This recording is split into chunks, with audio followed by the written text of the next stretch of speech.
wassalamu ala rasulillah.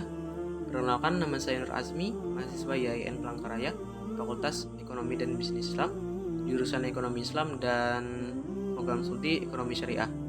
Terkait dengan wabah penyakit adalah sebuah hal yang sangat ditakuti oleh semua umat manusia, seperti halnya dengan virus corona, virus yang mengurung kita di dalam sangkar ketakutan, virus yang membelenggu kita di dalam lingkar kewaspadaan, dan virus yang menindas kita pada sosial perekonomian.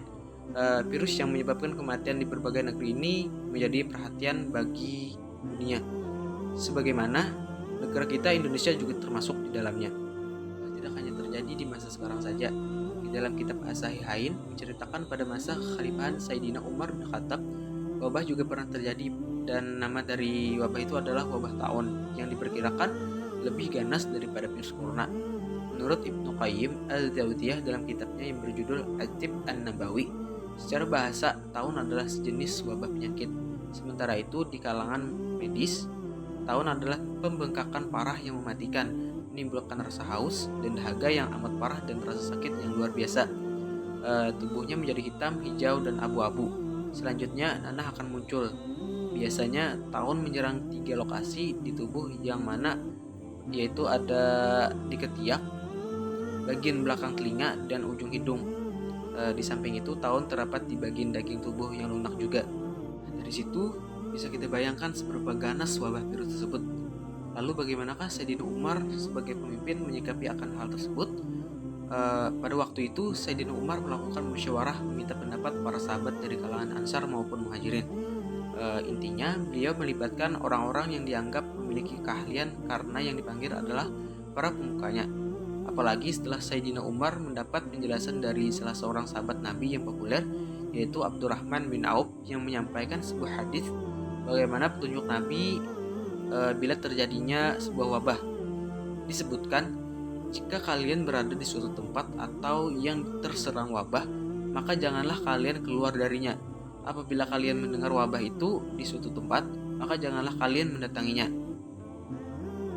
Sayyidina Umar memberikan nasihat kepada kita, bagaimana seorang pemimpin harus mengambil sikap yang tegas untuk menyelesaikan sebuah masalah. Untuk menyelesaikan masalah, seorang pemimpin juga sama sekali tidak diperbolehkan untuk menyepelekan suatu masalah itu, karena jika masalah itu disepelekan dan tidak diselesaikan, maka dampaknya akan terus-menerus terjadi.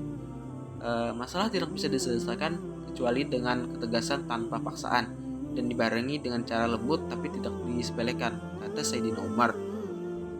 Berkaca dari tindakan yang dilakukan Sayyidina Umar, sebagai seorang pemimpin kita ditunjuk harus tegas dalam mengambil sebuah keputusan, di mana merambahnya pandemi virus corona ini, pemerintah harusnya lebih mengepentingkan kesehatan masyarakat. Pemerintah juga harusnya lebih menghimbau lagi agar masyarakat tetap menggunakan protokol kesehatan.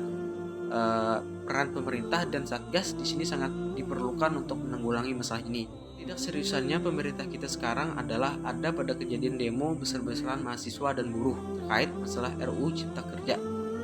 Karena disahkannya RUU Cipta Kerja, banyak sekali dari kalangan masyarakat tidak setuju mengenai undang-undang baru tersebut, dan berakhir dengan demo besar-besaran dari kalangan mahasiswa dan buruh di Indonesia. Pihak Satgas juga tidak bisa menghadapi amukan massa yang sebanyak itu. Nah, dari hal itu, sebagai pemimpin seharusnya bisa mengevaluasi diri, melihat dari rakyatnya yang turut ke jalan di tengah pandemi wabah virus corona tanpa menghiraukan dampak yang akan terjadi pada dirinya. Dan juga apalah susah untuk menunda RUU Cipta Kerja, lebih baik mengutamakan kepentingan rakyat terlebih dahulu. Dan pemimpin ataupun pemerintah, saran saya bisa mengadakan webinar online kolaborasi dengan Satgas Covid untuk membahas terkait virus corona ini. Undang semua pemimpin daerah untuk ikut di dalamnya. Dan terakhir, bersama-sama bisa bermusyawarah mencari solusinya untuk kemaslahatan umum. Mungkin sekian dari penyampaian saya ini. Wallahul muwaffiq ila aqwamit thoriq. Wassalamualaikum warahmatullahi wabarakatuh.